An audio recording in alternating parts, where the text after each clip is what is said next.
Frequency responsive CE amplifier. So first బీజేటీలో right side వచ్చేసి base, down emitter, left side collector.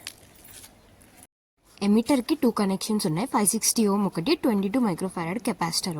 560 Ohm's emitter నుంచి గ్రౌండ్కి, capacitor కూడా same emitter నుంచి గ్రౌండ్కి ఇస్తాం. బేస్కి 3 connections, 47 kilo ohm, 10 kilo ohm and 10 microfarad capacitor. So 10 microfarad capacitor base నుంచి ఏదైనా బ్రెడ్ బోర్డ్లో ఏదైనా సైడ్కి ఇవ్వచ్చు. దాని తర్వాత 47 కిలో ఓమ్ వచ్చేసి పైకి ఇచ్చేయాలి అండ్ 10 కిలో ఓమ్ గ్రౌండ్కి ఇచ్చేయాలి. కలెక్టర్ దగ్గర 2.2 kilo ohm and 10 microfarad capacitor. So collector నుంచి మనం సప్లై దగ్గరికి 2.2 కిలో ఓమ్ ఇచ్చేస్తాం and 10 microfarad capacitor another end ఎక్కడైనా ఇవ్వచ్చు. నెక్స్ట్ ఆ కెపాసిటర్ కనెక్ట్ చేసిన అనదర్ ఎండ్ నుంచి 1 కిలో ఓమ్ రెసిస్టర్ గ్రౌండ్కి ఇవ్వాలి. నెక్స్ట్ ఇంకా సప్లై 12 వోల్ట్స్ పెట్టుకుంటాం. ఆ 12 వోల్ట్స్ పాజిటివ్ పైకి ఇచ్చేయాలి అండ్ నెగిటివ్ వచ్చేసి గ్రౌండ్కి ఇచ్చేస్తాం.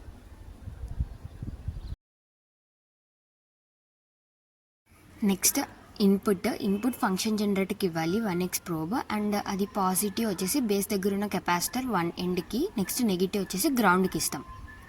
అవుట్పుట్ ప్రోబ్కి 10x యూజ్ చేయాలి అండ్ అది కలెక్టర్ దగ్గర ఉన్న కెపాసిటర్ 1 ఎండ్కి పాజిటివ్ ఇవ్వాలి అండ్ గ్రౌండ్కి నెగిటివ్ ఇచ్చేస్తాం.